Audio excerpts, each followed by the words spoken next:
disciples transforming lives. Tapi kita seringkali lebih suka minta tanda sama Tuhan. Sementara Tuhan lebih suka menuntun kita dari dalam, dari Roh Kudus yang ada di dalam kita. Jadikan ini resolusi. Aku mau bangun hubungan dengan Roh Kudus, sehingga Roh Kudus itu bisa memimpinku dari dalam.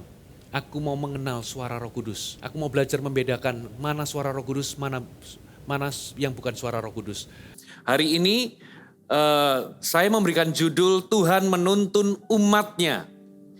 Saudara, di dalam Alkitab kita kalau Anda pelajari khususnya di kisah-kisah Natal, di situ kita menjumpai bagaimana Tuhan itu menuntun umatnya. Kita menjumpai ada banyak peristiwa tokoh-tokoh di mana ketika masa-masa Natal atau ketika Yesus itu mau lahir sangat kaya sekali dengan tuntunan Tuhan.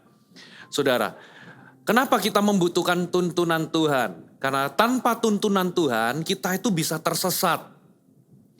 Firman Allah berkata bahwa Tuhan itu mengetahui rencana atau rancangan-rancangan yang ada padanya bagi kita. Dan Alkitab menjelaskan bahwa rancangan Tuhan itu bukan rancangan kecelakaan, tapi rancangan damai sejahtera untuk memberikan hari depan yang penuh dengan pengharapan.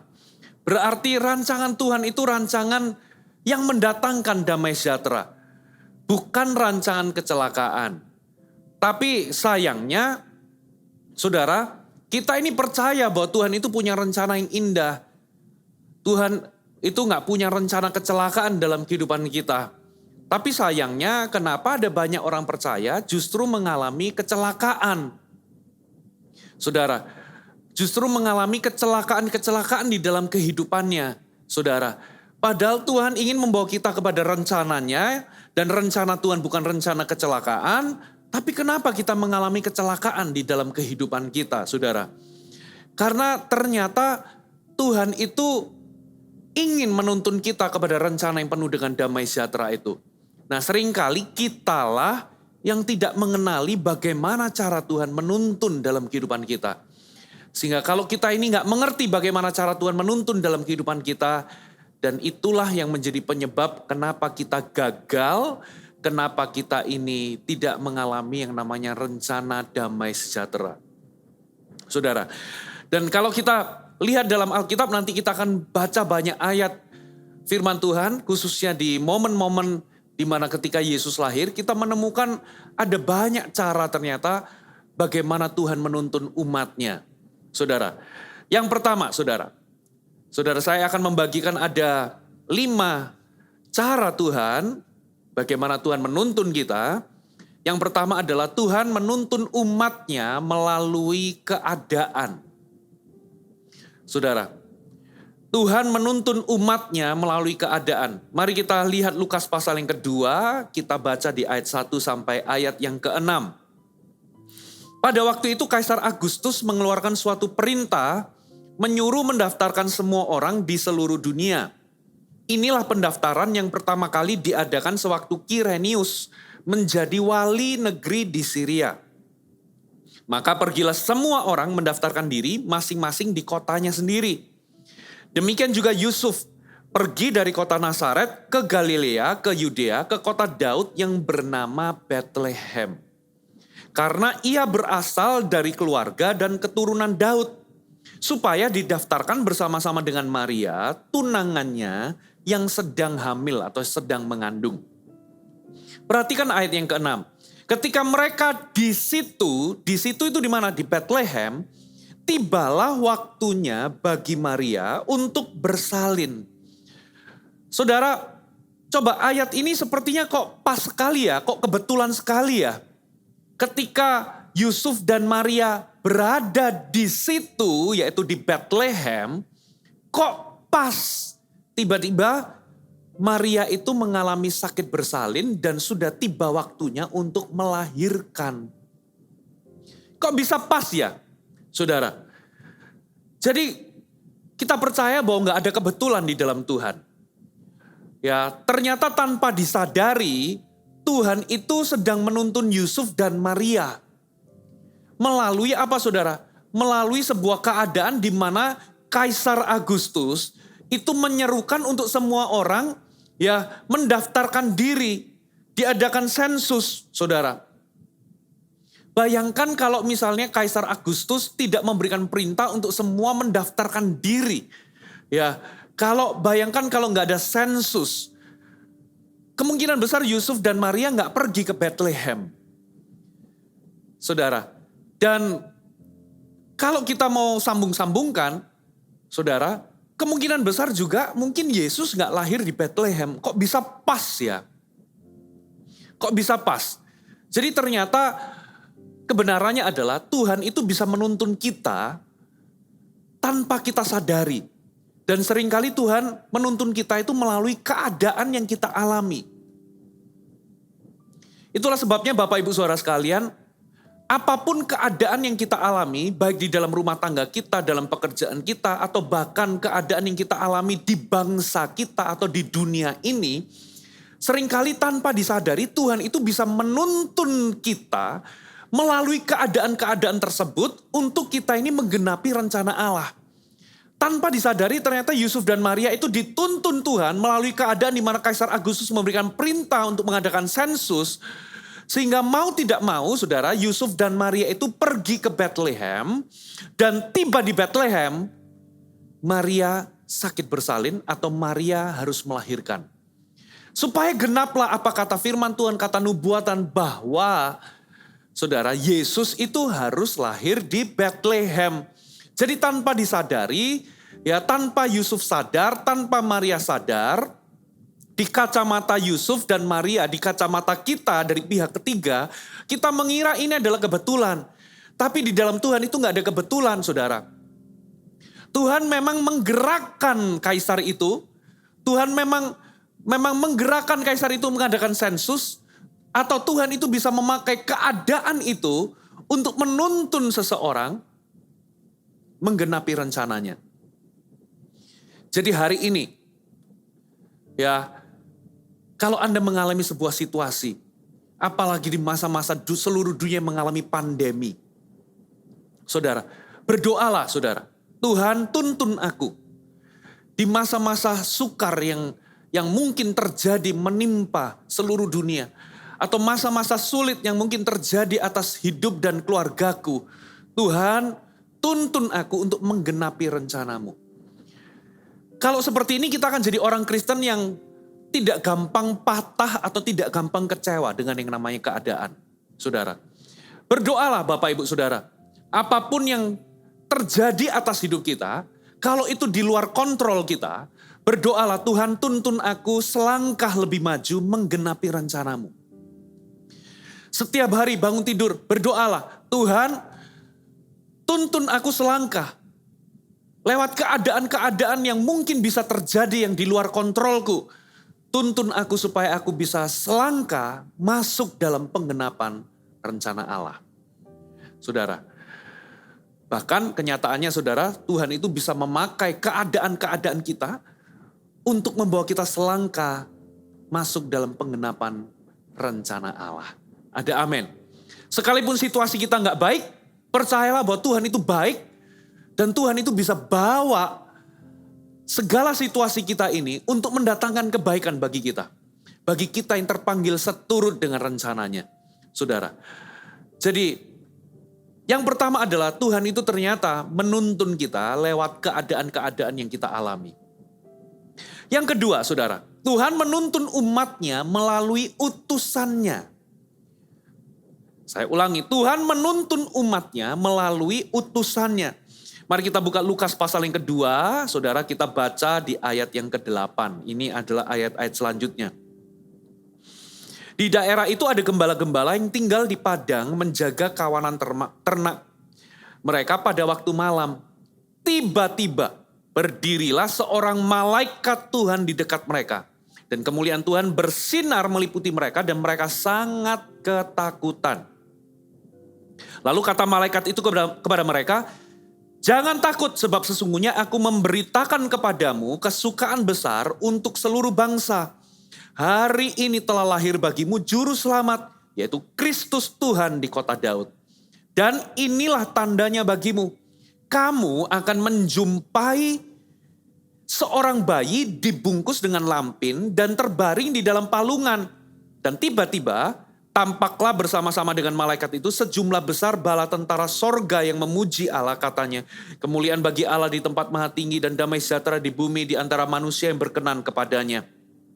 Setelah malaikat-malaikat itu meninggalkan mereka dan kembali ke sorga, gembala-gembala itu berkata seorang kepada yang lain, marilah kita pergi ke Bethlehem untuk melihat apa yang terjadi di sana. Seperti, garis bawahi, seperti yang diberitahukan Tuhan kepada kita. Lalu mereka cepat-cepat berangkat menjumpai Maria dan Yusuf dan bayi itu yang sedang berbaring di dalam palungan. Dan ketika mereka melihatnya, mereka memberitahukan apa yang telah dikatakan kepada mereka tentang anak itu. Dan semua orang yang mendengarnya heran tentang apa yang dikatakan gembala-gembala itu kepada mereka. Perhatikan kata-kata, marilah kita pergi ke Bethlehem untuk melihat apa yang terjadi di sana seperti yang diberitahukan siapa, saudara? Tuhan kepada kita. Mari kita pergi ke sana, ke Bethlehem. Melihat apa yang terjadi seperti yang diberitahukan Tuhan kepada kita. Sebetulnya yang memberitahu itu Tuhan atau malaikat, saudara? Yang menampakkan diri itu malaikat. Malaikat tiba-tiba menampakkan diri, saudara, menyampaikan sebuah kabar, ya. Dan ini tandanya, gitu ya. Kamu akan menjumpai seorang bayi yang dibungkus, ya. Nanti akan lahir Juru Selamat. Ya, bagimu Juru Selamat itu Kristus Tuhan di kota Daud. Dan kamu akan menemukan seorang bayi yang dibungkus dengan lampin. Ya, dan terbaring di dalam palungan. Jadi cara yang kedua, Tuhan itu menuntun umatnya melalui utusannya, saudara. Dalam konteks ini, saudara, gembala-gembala itu bertemu dengan malaikat. Dan malaikat itu mengabarkan kabar gembira sekaligus memberitahu ya di mana kelahiran juru selamat itu. Ya, lalu gembala-gembala itu mendapatkan arahan lalu pergi ke Bethlehem. Saudara, seperti yang memang Tuhan beritahukan kepada mereka. Saudara. Nah, gak selalu utusan Tuhan yang datang kepada kita itu malaikat. Apa maksudnya? Tuhan itu menuntun kita melalui utusannya. Dalam hal ini utusan-utusannya itu bisa gereja. Saudara, Tuhan itu memberitahu, menuntun kita melalui khotbah gembala, melalui pengajaran gembala. Saudara, melalui lagu-lagu pujian penyembahan yang kita dengar setiap minggu. Saudara, melalui khotbah atau renungan di dalam connect group atau cell group, di dalam kelompok sel. Saudara, Tuhan itu memberikan kita rambu-rambu penunjuk jalan. Tuhan itu memberikan rambu-rambu peringatan atau rambu-rambu penunjuk jalan untuk memberitahu kepada kita apakah jalan kita ini benar atau salah. Saudara, kalau jalan kita ini salah, maka akan ada rambu-rambu peringatan, warning, stop, berbalik, gitu ya. Biasanya kalau kita nyetir mobil, ya, kita ini akan melihat ada rambu-rambu di jalan. Entahkah rambu itu menunjuk jalan, tempat, gitu ya, atau rambu-rambu itu memberikan kita warning, memberikan kita peringatan-peringatan. Dan sadar atau enggak, saudara, Tuhan itu menuntun kita melalui utusannya, melalui gereja. Saudara, apakah jalan hidup kita ini salah atau benar? Tuhan itu memberikan kita banyak rambu-rambu dan Tuhan itu sering memakai gerejanya, utusannya untuk berbicara menuntun kita. Saudara, Dia menuntun kita. Entahkah saudara hari ini saudara sedang hidup, sedang sibuk dengan kesenangan saudara, saudara sibuk dengan dosa. Saudara mungkin membangun hubungan-hubungan yang salah. Saudara, dan Tuhan itu memberikan rambu-rambu peringatan penunjuk jalan itu melalui apa, saudara? Tiap minggu Anda dengar khotbah. Tiap minggu Anda dengar pesan khotbah. Tiap minggu mungkin kalau Anda anak muda, gembala anak muda saudara, gembala youth saudara berkhotbah. Saudara, tiap minggu mungkin Anda mendengar renungan saudara. Renungan di kelompok sel. Tiap minggu saudara menyanyi lagu-lagu pujian. Saudara, Tuhan itu bisa pakai itu untuk menuntun kehidupan kita. Saudara, apakah hidup kita ini salah? Apakah jalan yang kita ambil ini salah atau benar? Tanda-tanda rambu-rambu peringatan itu seringkali adalah berupa utusan-utusan Tuhan yang Tuhan utus dalam kehidupan Anda. Ya, itu bisa khotbah, renungan, pengajaran di gereja. Saudara, khotbah gembala saudara, renungan yang disampaikan melalui pemimpin rohani saudara. Itu adalah bentuk kasih Tuhan yang menuntun kehidupan kita. Ada amin, saudara. Yang ketiga, saudara. Yang ketiga, Tuhan menuntun kita melalui Alkitab dan prinsip kebenaran firman Tuhan. Saya ulangi, Tuhan menuntun kita melalui Alkitab dan prinsip kebenaran firman Tuhan. Coba kita lihat sama-sama di Matius pasal yang kedua ayat 1 sampai 11. Matius 2 ayat 1 sampai 11. Sesudah Yesus dilahirkan di Bethlehem, di tanah Yudea pada zaman Raja Herodes, datanglah orang-orang Majus dari timur ke Yerusalem dan bertanya-tanya di manakah dia, raja orang Yahudi yang baru dilahirkan itu. Kami telah melihat bintangnya di timur dan kami datang untuk menyembah dia. Ketika Raja Herodes mendengar hal itu, terkejutlah ia beserta seluruh Yerusalem. Maka dikumpulkanlah semua imam kepala dan ahli Taurat bangsa Yahudi. Lalu dimintanya keterangan dari mereka, di mana Mesias akan dilahirkan. Mereka berkata kepadanya, di Bethlehem, di tanah Yudea. Karena demikianlah ada tertulis dalam kitab Nabi.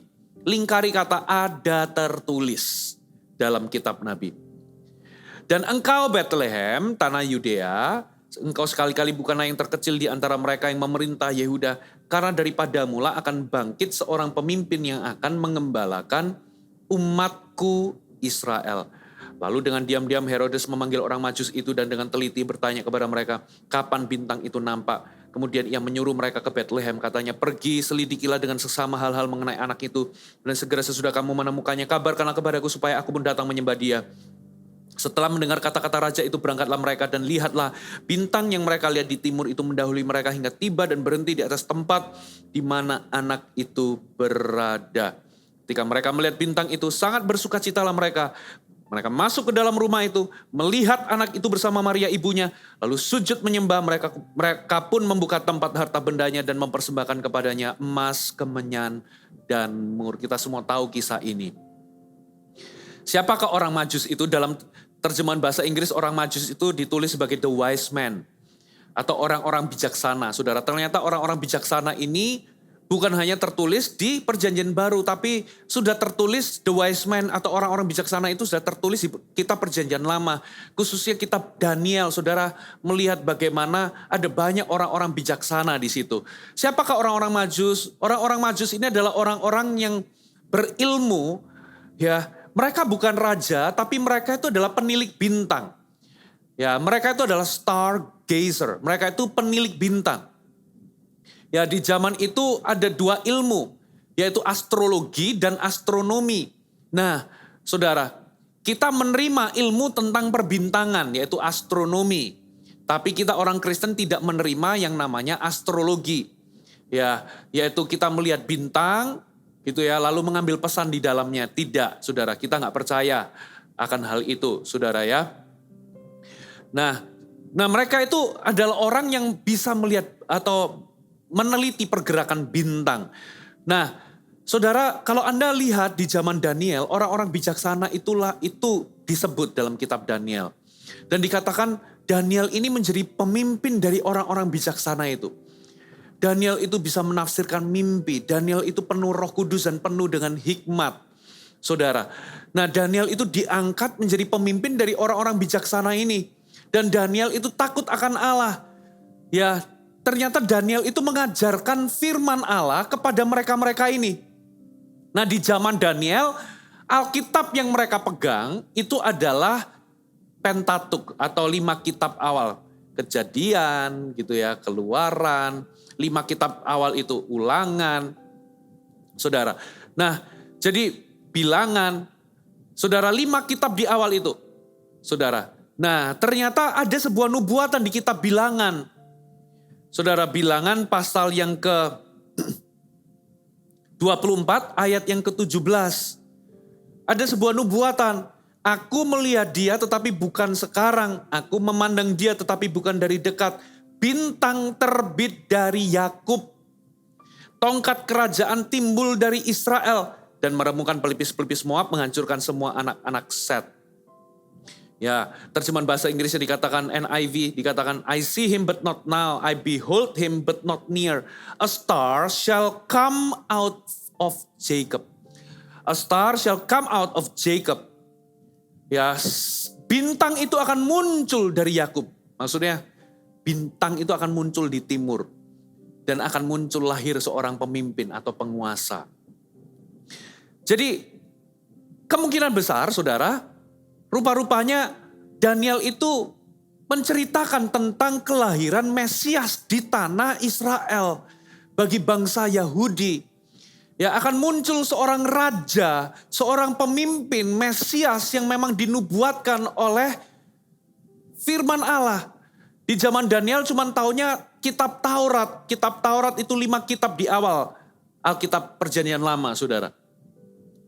Dan itulah yang mereka miliki. Itulah yang orang-orang Majus itu miliki. Saudara, yaitu sebuah nubuatan bahwa akan muncul bintang. Dan bintang itu menjadi penanda kelahiran sang Mesias. Saudara. Lalu bintang itu muncul persis seperti yang mereka tahu. Lalu mereka pergi, saudara. Ya, mereka itu datang dari Babel. Kalau zaman sekarang itu mungkin Irak. Kurang lebih perjalanannya itu 300 mil. Kurang lebih 480 sampai 500 kilometer. Zaman dulu gak ada jalan tol. Ya, zaman dulu naik onta, saudara. Jadi itu mungkin memakan waktu berbulan-bulan untuk perarakan datang, saudara, menuju ke bintang itu, saudara. Ya, dan ternyata mereka pergi ke Yerusalem. Dan mereka mampir ke istana Raja Herodes. Mungkin mereka berpikir, raja itu akan kita temui ya di mana? Di istana. Lalu dia tanya sama Herodes, di manakah anak itu? Herodes kaget, seluruh Yerusalem kaget. Ya raja yang ada ya cuman aku, gak ada raja lain. Emangnya ada seseorang yang lahir jadi raja? Gitu ya. Herodes gak aman, saudara. Herodes punya planning untuk membunuh. Gitu ya. Nah lalu Herodes jawab gak tahu. Lalu orang Majus kebingungan. Lalu apa yang terjadi? Dipanggillah semua ahli Taurat. Ya, semua imam kepala dikumpulkannya. Ya, ahli Taurat, imam kepala, orang-orang Yahudi semuanya itu dikumpulkan. Bangsa Yahudi dikumpulkan dan mereka tanya di manakah Mesias akan lahir. Lalu imam-imam kepala dan ahli-ahli Taurat itu menjawab, saudara. Ya, menjawab apa, saudara? Di Bethlehem di tanah Yudea, karena demikianlah ada tertulis dalam kitab Nabi. Ada tertulis dalam kitab. Ada tertulis dalam kitab. Ya, jadi dari situlah, saudara, mereka menemukan informasi bahwa Mesias itu menurut Alkitab, menurut nubuatan dari kitab-kitab para nabi, Mesias itu akan lahir di Bethlehem. Bintang itu membuat mereka sampai di Yerusalem. Tapi hanya Alkitablah yang membawa mereka sampai kepada Yesus. Saudara. Karena mereka hanya punya informasi di hukum Taurat, di kitab Taurat. Ya, orang-orang Majus itu gak punya kitab para nabi. Jadi mereka hanya sampai ke Yerusalem karena mereka cuma melihat bintang yang sudah dinubuatkan itu. Tapi lokasinya di mana? Mereka nggak ngerti, makanya mereka itu nyasar ke istana Herodes. Karena bayangan mereka, ya harusnya seorang raja yang lahirnya di istana. Saudara. Dan ternyata ada informasi tambahan. ternyata mereka mendapatkan lokasi di mana Yesus itu akan dilahirkan. Itu ternyata di kota Bethlehem. Dan mereka dapatkan itu dari firman. Bapak Ibu Saudara, orang Majus ini, mereka melihat bintang. Saudara, bintang itu cuma membawa mereka ke Yerusalem. Tapi ketika mereka menilik kepada firman Allah, mereka sampai kepada Yesus. Hidup kita juga sama, Bapak Ibu Saudara. Kita membutuhkan Alkitab, firman tertulis. Kita membutuhkan prinsip-prinsip kebenaran firman Tuhan untuk menuntun kita menggenapi semua destiny, semua rencana Allah dalam kehidupan kita. Karena di situ kaya dengan tuntunan Tuhan. Hari ini kalau Anda ingin menggenapi rencana Allah dalam pernikahan, kalau hari ini Anda masih single, Anda perlu perlengkapi diri Anda dengan prinsip-prinsip kebenaran firman Tuhan, tentang bagaimana saudara itu bisa menemukan pasangan hidup. Bapak Ibu Saudara. Karena tanpa itu saudara kalau bergerak dengan pikiran Anda sendiri, saudara akan menemukan dengan orang yang salah. Saudara akan meleset dengan yang namanya rencana Allah, saudara. Memang Tuhan memberikan pilihan kepada kita untuk menentukan siapa jodoh kita, tapi Tuhan itu menuntun, Tuhan itu memberikan guide kepada kita. Bagaimana memimpin atau menemukan pasangan hidup. Dan itu kita harus temukan dari mana? Dari kebenaran firman Allah, dari prinsip Alkitab, saudara. Jadi kalau kita ingin menggenapi rencana Allah dalam kehidupan kita, ternyata kita ini harus membuka diri kepada tuntunan Tuhan, di mana Tuhan itu menuntun kita melalui firman tertulis, melalui Alkitab, melalui prinsip kebenaran. Makanya Bapak Ibu Saudara, kalau kita ini mau menggenapi rencana Allah, kita harus belajar Alkitab. Kita harus memahami Alkitab. Kita harus baca Alkitab. Saudara. Dan kalau baca Alkitab kita harus mengerti dengan utuh. Makanya saya sarankan bagi Bapak Ibu Saudara yang gak pernah menyelesaikan Alkitab dari Kejadian sampai Wahyu. Saudara, bikin resolusi tahun depan aku mau selesaikan dari Kejadian sampai Wahyu. Aku mau pelajari di balik kisah-kisah Alkitab. Di balik peristiwa-peristiwa, di balik tokoh-tokoh Alkitab. Prinsip apa yang Tuhan berikan melalui kebenaran firman Allah. Saudara, semakin Anda menggali firman, semakin banyak prinsip yang Tuhan nyatakan dalam kehidupan Anda. Semakin jelas nanti Tuhan itu akan menuntun kita. Walaupun ketika Anda mungkin mempelajari Alkitab, mungkin dari satu contoh, dari sebuah peristiwa, ya dari sebuah konteks di dalam Alkitab, mungkin itu gak relevan langsung dalam kehidupan Anda saat ini. Tapi ketika Anda simpan prinsip itu dan ketika Anda mengalami situasi, saudara, prinsip itu akan Tuhan pakai untuk menuntun kehidupan Anda. Amin Bapak Ibu Saudara. Karena Tuhan itu menuntun kita lewat prinsip kebenaran Alkitab. Saudara, orang Majus itu tahu bahwa akan ada bintang yang muncul dari mana? Dari nubuatan Alkitab. Dari apa yang tertulis dalam kitab Taurat, saudara. Dan akhirnya dia ngikutin bintang itu. Tapi bintang itu hanya menuntun mereka sampai Yerusalem.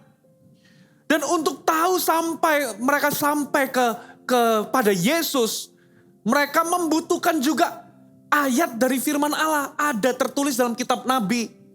Ternyata mereka gak ngerti ada nubuatan di kitab Mika. Bahwa Mesias itu akan lahir di Bethlehem. Kita butuh prinsip-prinsip kebenaran firman Tuhan dalam kehidupan kita. Katakan amin. Saudara, prinsip Alkitab mendidik anak. Prinsip dan kebenaran Alkitab di dalam membangun pernikahan. Prinsip dan kebenaran Alkitab dalam membangun kehidupan ini. Prinsip dalam firman Allah, di dalam kepemimpinan, di dalam menghadapi situasi-situasi sulit, di dalam menghadapi banyak hal dalam kehidupan kita. Saudara, kita perlu memperkaya diri dengan kebenaran dan prinsip firman Allah. Katakan amin. Prinsip di dalam kita menemukan pasangan hidup. Prinsip di mana ketika kita ini membangun hubungan dengan orang, dengan keluarga, kita membutuhkan prinsip Alkitab. Kalau kita mau menggenapi rencana Allah dalam kehidupan kita, kita harus memperlengkapi diri kita. Ya, jadikan ini resolusi, saudara. Tahun depan, aku mau belajar banyak prinsip kebenaran firman Tuhan. Saudara, makanya baca Alkitab Jangan cuman sekedar seiprit-iprit kadang saudara, sedikit-sedikit maksudnya, seiprit-iprit itu sedikit-sedikit. Gitu ya. Belajar satu kitab, prinsip apa yang di situ? Belajar satu kisah tentang tokoh tertentu, tokoh tentang Yusuf, tentang Musa, tentang Abraham. Saudara, tentang Paulus. Ya, belajar prinsip-prinsip Alkitab apa yang diajarkan di dalam kitab di kitab-kitab perjanjian baru, di kitab Injil, surat-suratnya Paulus, suratnya Petrus. Saudara, itu akan menolong kita untuk menggenapi rencana Allah dalam kehidupan kita. Kenapa? Karena Tuhan menuntun kita lewat prinsip Alkitab. Saudara, ketika Yesus dicobai di padang gurun, saudara dengar baik-baik. Yesus mengalahkan setan itu dengan ada tertulis. Yesus dicobai oleh setan. Bahkan setan itu mengutip ayat. Saudara, setan itu mengutip ayat loh. Tapi Yesus menjawab ada pula tertulis. Jadi Yesus gak bisa dibohongi pakai ayat.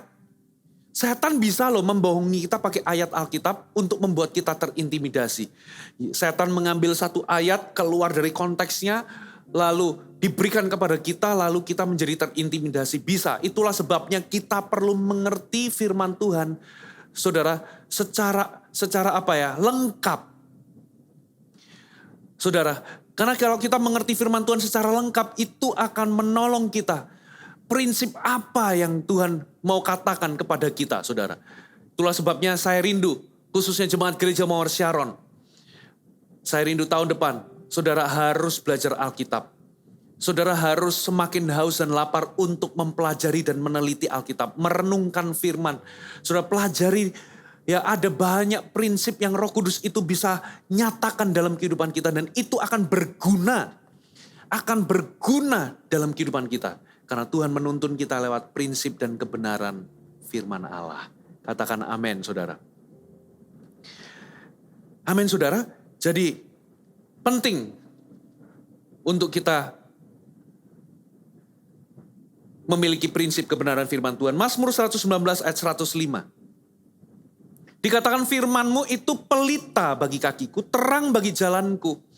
Ternyata firman Tuhan itu diibaratkan seperti pelita atau lampu, ya, dan terang lampu di kaki kita. Jadi ternyata zaman dulu itu kasutnya seseorang di ujungnya itu ada semacam kayak lilinnya, ada lampunya untuk menerangi jalanan di mana mereka berjalan.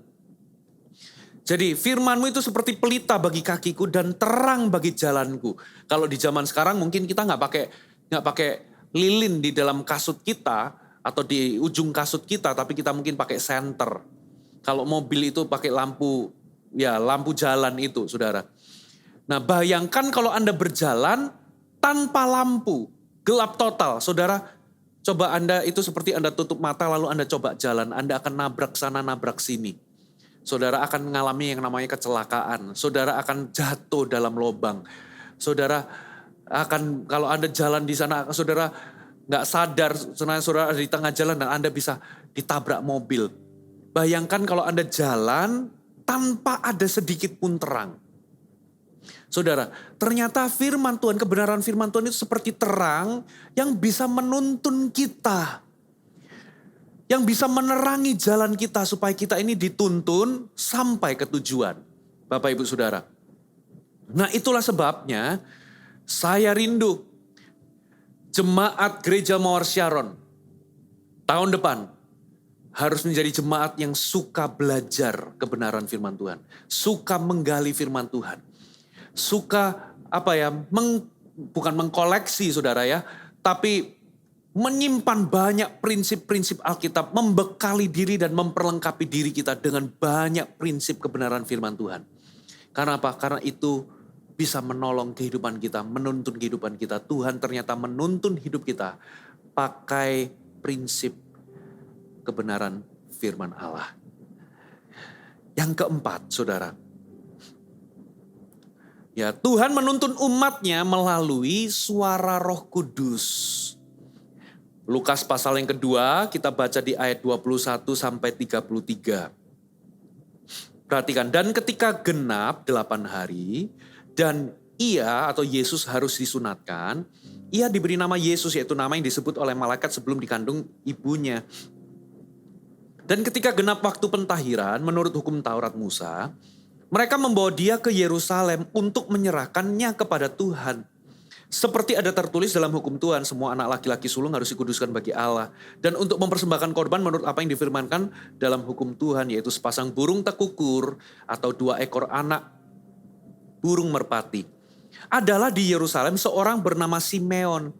Ia seorang yang benar dan saleh, yang menantikan penghiburan bagi Israel. Roh Kudus ada di atasnya. Dan kepadanya telah dinyatakan oleh siapa? Oleh Roh Kudus.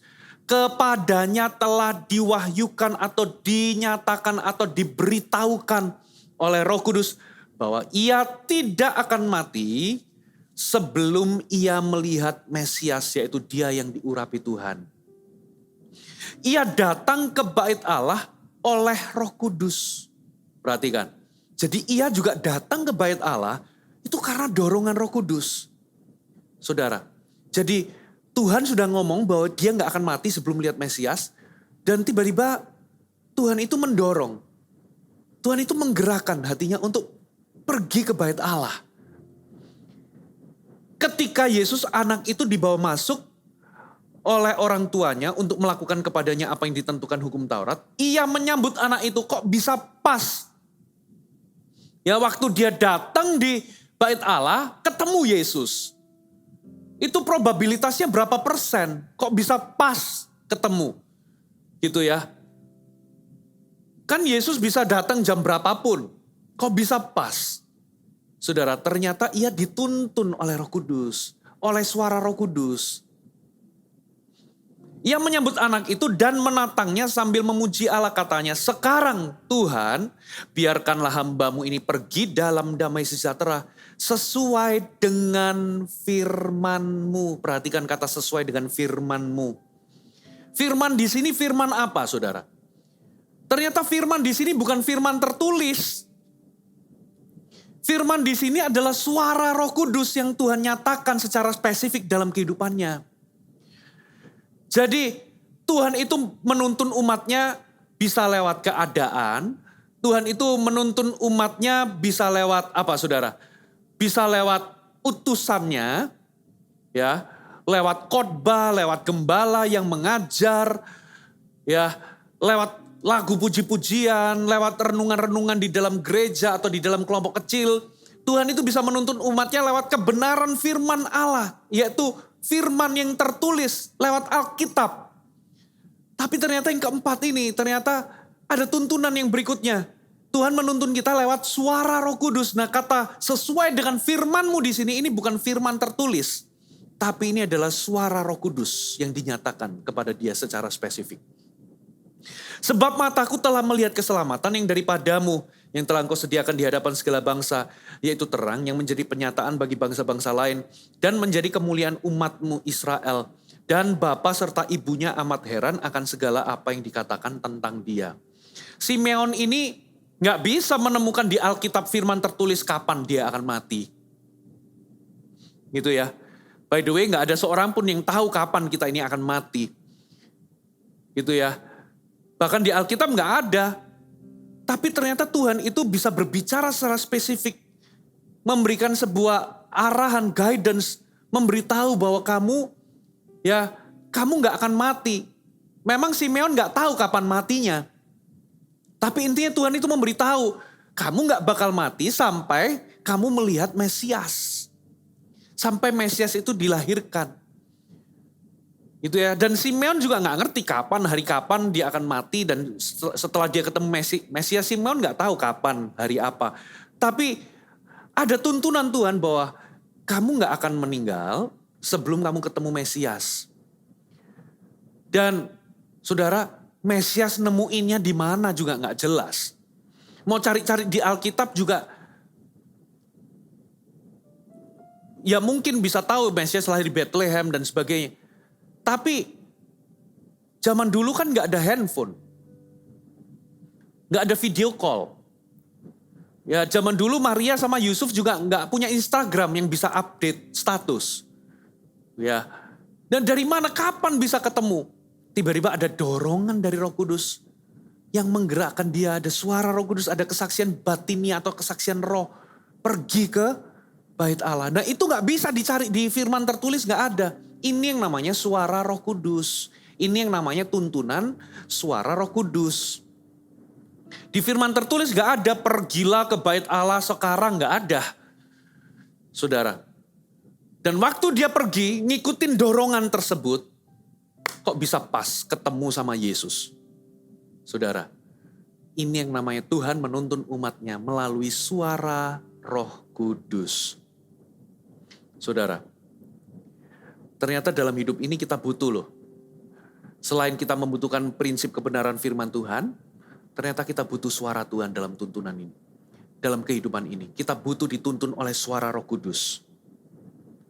Karena firman Tuhan itu pernah ngomong, ada jalan yang disangka banyak orang lurus, tapi ujungnya ternyata maut.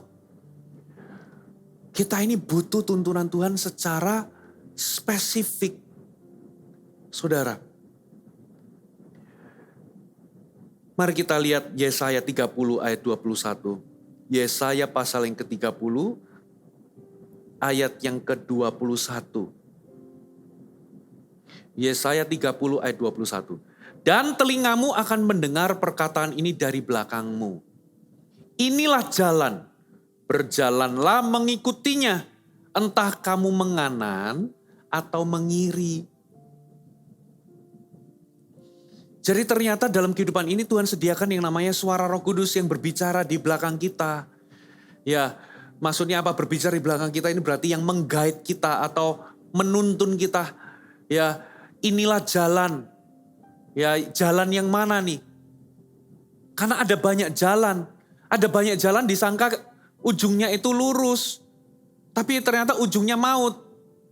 Nah, kita butuh suara Tuhan. Mana yang harus kita jalani? Pintu mana yang harus kita masuki? Ini mau belok kanan atau belok kiri? Saudara, itu sama seperti kita ini punya GPS. Kita ini punya Google Map. Ketika kita mengendarai mobil, Google Map itu akan menuntun kita belok ke kiri, belok ke kanan. 30 meter lagi putar balik. Kita membutuhkan suara tersebut saudara dalam kehidupan kita. Dan ternyata Tuhan itu sudah menginstall GPS rohani itu dalam diri kita. Itulah Roh Kudus dalam diri kita. Roh Kudus di dalam diri kita akan menuntun kita. Ada amin? Saudara? Nah, tapi kita seringkali lebih suka minta tanda sama Tuhan. Sementara Tuhan lebih suka menuntun kita dari dalam, dari Roh Kudus yang ada di dalam kita. Ya, dalam perjanjian lama memang Gideon minta tanda karena apa? Di zaman itu Roh Kudus nggak ada di dalam nggak ada di dalam diri setiap orang. Saudara, minta tanda. Tapi kalau kita di dalam perjanjian baru bukan berarti nggak boleh minta tanda, tapi minta tanda itu fungsinya cuma apa, saudara? Untuk meneguhkan saja, mengkonfirmasi. Ya, dari apa yang Anda sudah dapatkan sendiri bersama dengan Roh Kudus. Saudara, tahun depan, jadikan ini resolusi. Aku mau bangun hubungan dengan Roh Kudus, sehingga Roh Kudus itu bisa memimpinku dari dalam. Aku mau mengenal suara Roh Kudus. Aku mau belajar membedakan mana suara Roh Kudus, mana yang bukan suara Roh Kudus. Dalam kehidupan ini ada 3 suara. Yang pertama adalah suara diri kita sendiri. Suara hati kita sendiri. Yang kedua adalah suara setan. Yang ketiga adalah suara Roh Kudus. Kita harus belajar membedakan. Prinsipnya sederhana. Kalau suara Roh Kudus yang pertama tidak akan pernah bertentangan dengan yang namanya firman tertulis. Yang kedua, suara Roh Kudus itu pasti mendatangkan damai sejahtera, bukan ketakutan, bukan intimidasi. Ya. Yang ketiga, suara Roh Kudus akan mendorong kita untuk bertobat. Nah, bedanya kalau suara setan itu apa, saudara? Tidak mendatangkan damai sejahtera, membuat kita bingung, membuat kita takut, dan perasaan tidak damai. Yang kedua, saudara, suara setan biasanya apa? Menuduh, bukan mendatangkan damai sejahtera, tapi mengintimidasi. Itu kira-kira perbedaannya. Ya, yang ketiga, selalu bertentangan dengan firman Tuhan itu kalau setan. Makanya saudara, kita ini harus bergaul dengan firman, kita harus kenal firman, setelah itu kita harus mengembangkan untuk mengenal suara Roh Kudus. Caranya bagaimana saudara bisa mengembangkan untuk Anda kenal suara Roh Kudus? Roh Kudus harus diajak bercakap-cakap. Kalau ada apa-apa sering tanya sama Tuhan. Ya, saya nggak ngomong bahwa hal-hal kecil tanya Tuhan loh ya. Maksudnya apa? Hari ini aku mau pergi, Roh Kudus mau pakai kaos kaki warna hijau atau warna merah. Halah, itu nggak usah, Tuhan sudah kasih otak, pilih sendiri. Nggak usah tanya Tuhan, nggak usah ngerepoti. Ya, Tuhan nggak ingin kita juga aneh. Gitu ya. Tapi Tuhan itu harus diajak bercakap-cakap. Tanya Tuhan dalam keputusan-keputusan penting yang harus Anda ambil. Tanya Roh Kudus. Nah, Roh Kudus itu kalau kita tanya, kita membuka diri untuk dipimpin oleh Roh Kudus. Nah, sekarang kita lah yang harus belajar mengenal suara Roh Kudus. Caranya bagaimana ya? Tadi itu suara Roh Kudus selalu selaras dengan kebenaran firman. Roh Kudus selalu mengingatkan kita akan firman Tuhan. Makanya kalau Anda nggak pernah memperlengkapi diri Anda, nggak pernah merenungkan firman, bagaimana Roh Kudus bisa mengingatkan kita akan firman? Gitu ya. Suara Roh Kudus itu mendatangkan damai sejahtera, bukan tuduhan, dan selalu mendorong kita untuk semakin dekat dengan Tuhan atau bertobat. Nah, tinggal kita ini, kalau kita sering-sering mendengar, kita lama-lama akan kenal, saudara. Ya, dulu ketika saya waktu kecil di rumah, saya itu bisa kenal ini suara langkah kaki siapa. Ya, ini papa saya atau mama saya. Dari caranya buka pintu itu saya bisa kenal ini papa saya yang masuk atau ini mama saya yang masuk. Dari cara ketuk pintu juga sudah tahu ini mama atau ini papa.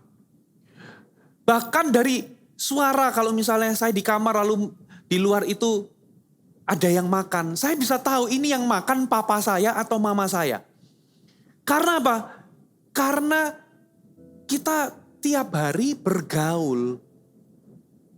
Nah, kalau tiap hari Anda itu bergaul dengan firman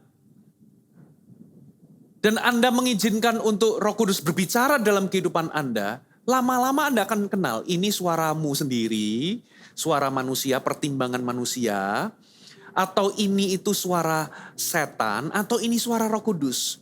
Suara Roh Kudus biasanya agak lebih berwibawa. Gitu ya. Beda dengan suara setan. Kadangkala kalimatnya bisa sama. Tapi Anda bisa bedakan ini dari setan atau dari Roh Kudus. Ya, misalnya nih, saudara mau buat dosa terus ternyata ada suara di hati nurani Anda. Ayo, kenapa kamu misalnya Anda merokok tiba-tiba ada, kenapa kamu merokok? Ayo, gitu ya. Nah, hayonya setan dengan hayonya Roh Kudus itu beda. Yang satu mendatangkan damai sejahtera dan mengundang pertobatan. Yang satu itu intimidasi. Saudara akan merasa tertuduh. Bukannya malah bertobat, malah semakin jauh dari Tuhan. Ya, hayonya itu membuat Anda tertuduh. Hayo. Ya, lalu tiba-tiba biasanya kata-kata selanjutnya itu apa? Yang kamu buat itu buruk sekali. Tuhan gak memaafkanmu. Kamu begitu buruk. Ya. Mana bisa Tuhan mengampunimu. Mana bisa Tuhan memakaimu. Mana bisa Tuhan itu menjawab doamu. Anda semakin terintimidasi. Kamu itu gak layak dalam hadirat Tuhan. Akhirnya membuat Anda jauh dari pertobatan malahan. Gitu ya. Sudah gak perlu ke gereja lagi. Nah, itu suara setan. Nah, Anda lama-lama akan mengetahui mana suara Roh Kudus, mana suara setan atau pertimbangan suara manusia Anda sendiri. Dari mana melatihnya? Saudara, Anda bergaul aja, sering-sering aja tanya Tuhan. Sering-sering aja saudara baca firman yang tertulis. Lama-lama Anda akan kenal. Ada amin saudara? Kita ini butuh pertimbangan atau suara Tuhan yang spesifik, saudara. Ya, Kisah Rasul 8 ayat yang ke-29. Perhatikan, saudara. Kisah Rasul 8 ayat yang ke-29. Lalu kata Roh Kudus kepada Filipus, pergilah ke situ, dekatilah kereta itu. Spesifik banget. Berarti kalau ada ke situ dan kereta itu berarti posisinya itu spesifik, keretanya juga spesifik. Gitu ya. Berarti Tuhan itu menyediakan tuntunan yang spesifik dalam kehidupan kita. Tuhan itu bicara sampai mendetil dan sangat spesifik dalam kehidupan kita. Kita butuh tuntunan itu dan Tuhan menyediakan itu dalam kehidupan kita. Bapak Ibu Saudara, ternyata Tuhan itu menuntun kita melalui suara Roh Kudus yang ada dalam diri kita. Ya, saudara boleh minta tanda, tapi tanda itu hanyalah meneguhkan apa yang saudara dapatkan sendiri. Saudara boleh misalnya terima nubuatan dari hamba Tuhan, dari nabi, atau orang-orang yang punya karunia profetik. Tapi itu dari luar. Itu biasanya bersifat meneguhkan apa yang saudara sudah dapatkan terlebih dahulu. Saudara, tapi kita kan maunya enggak begitu. Kita maunya apa saudara? Ya biar orang lain aja bernubuat. Saya enggak anti saudara. Saya terbuka dengan nubuatan, tapi itu sifatnya mengkonfirmasi atau meneguhkan. Ya, mengandalkan nubuatan itu nggak perlu pakai apa? Nggak perlu pakai membangun hubungan. Sementara kalau Anda mengenali suara Roh Kudus dalam diri Anda, perlu membangun hubungan. Nah banyak orang kepengennya gampangan, pengen minta tanda dan minta nubuatan. Nggak salah, Tuhan bisa bekerja dan berbicara melalui semua hal itu. Tapi yang lebih Tuhan inginkan adalah kita bergaul dengan Tuhan sampai kita bisa mengenal suara dari Tuhan, suara dari Roh Kudus. Nah, firman Tuhan katakan domba-dombaku, Yohanes 10 mengatakan domba-dombaku akan mengenal suaraku.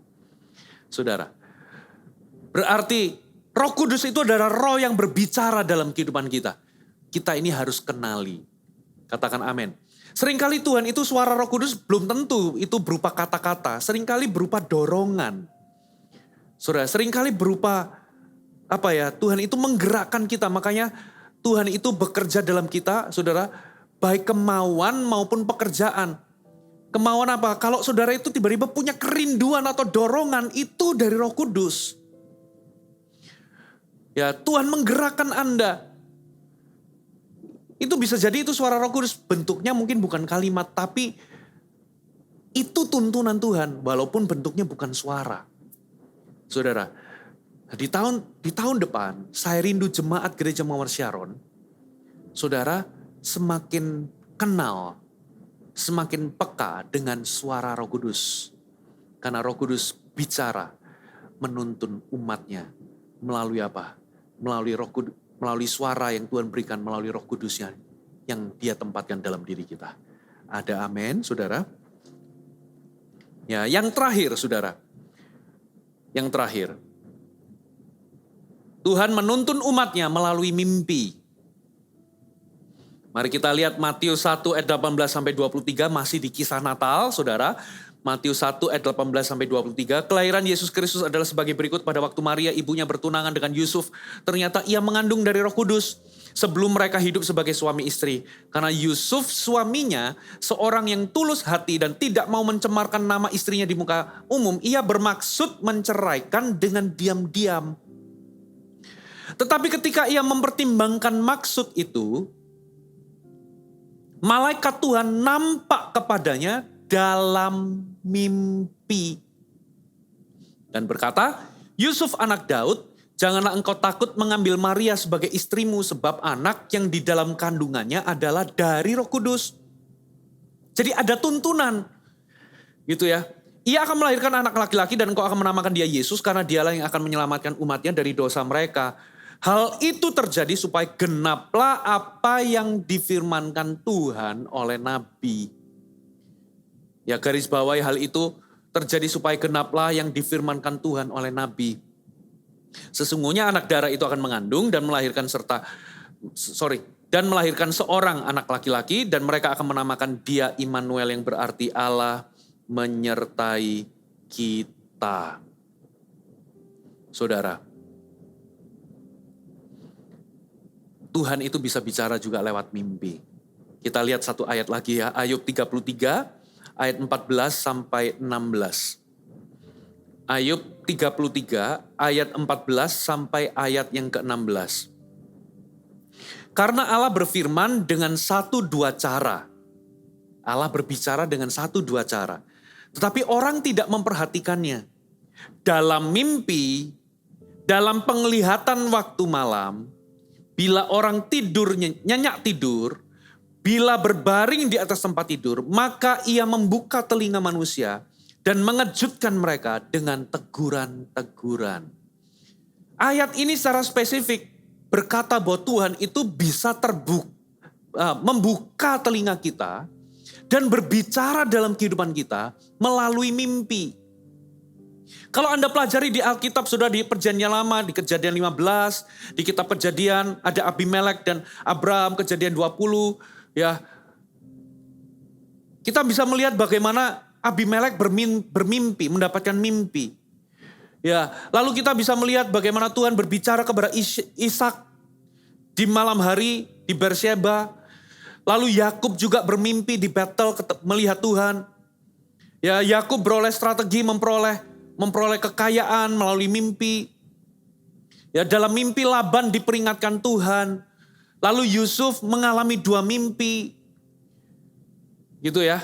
Saudara, di Perjanjian Baru kita juga melihat bagaimana Tuhan juga berbicara kepada Yusuf melalui mimpi.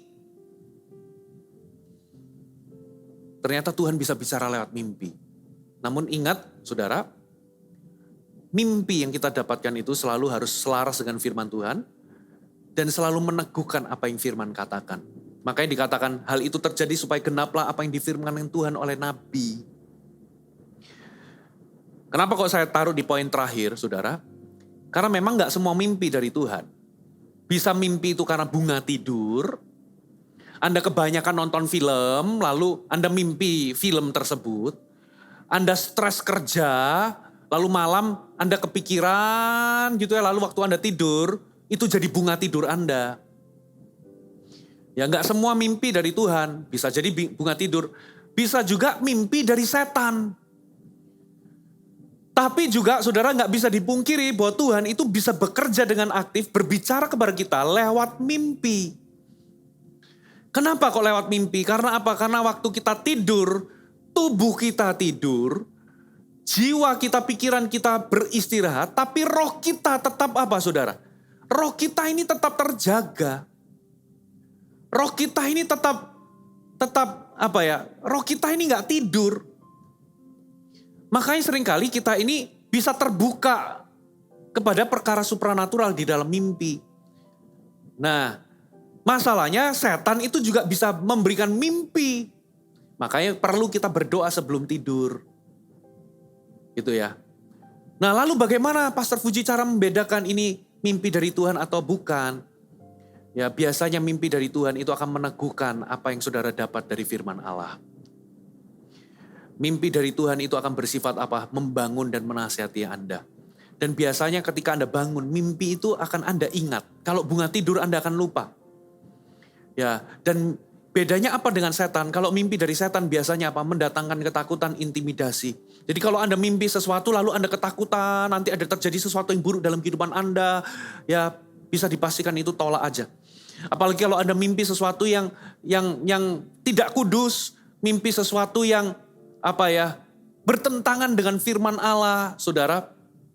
Itu bisa dipastikan tangking aja dalam nama Yesus. Kalau itu mendatangkan kegalauan dan sebagainya. Tapi kalau ada pesan-pesan tertentu, mimpi itu bisa apa ya? Ketika Anda mendapatkan mimpi itu, hati Anda jadi besar, Anda dikuatkan, seperti ada yang membara di sini, seperti kayak lalu Anda begitu bangun tidur, Anda itu ingat akan mimpi itu, saudara. Anda bisa catat itu, jangan buru-buru ditengking ini bukan dari Tuhan.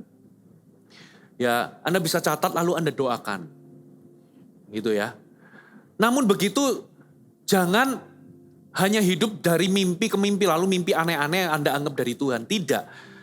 Yang saya mau katakan adalah Tuhan itu bisa bicara lewat mimpi.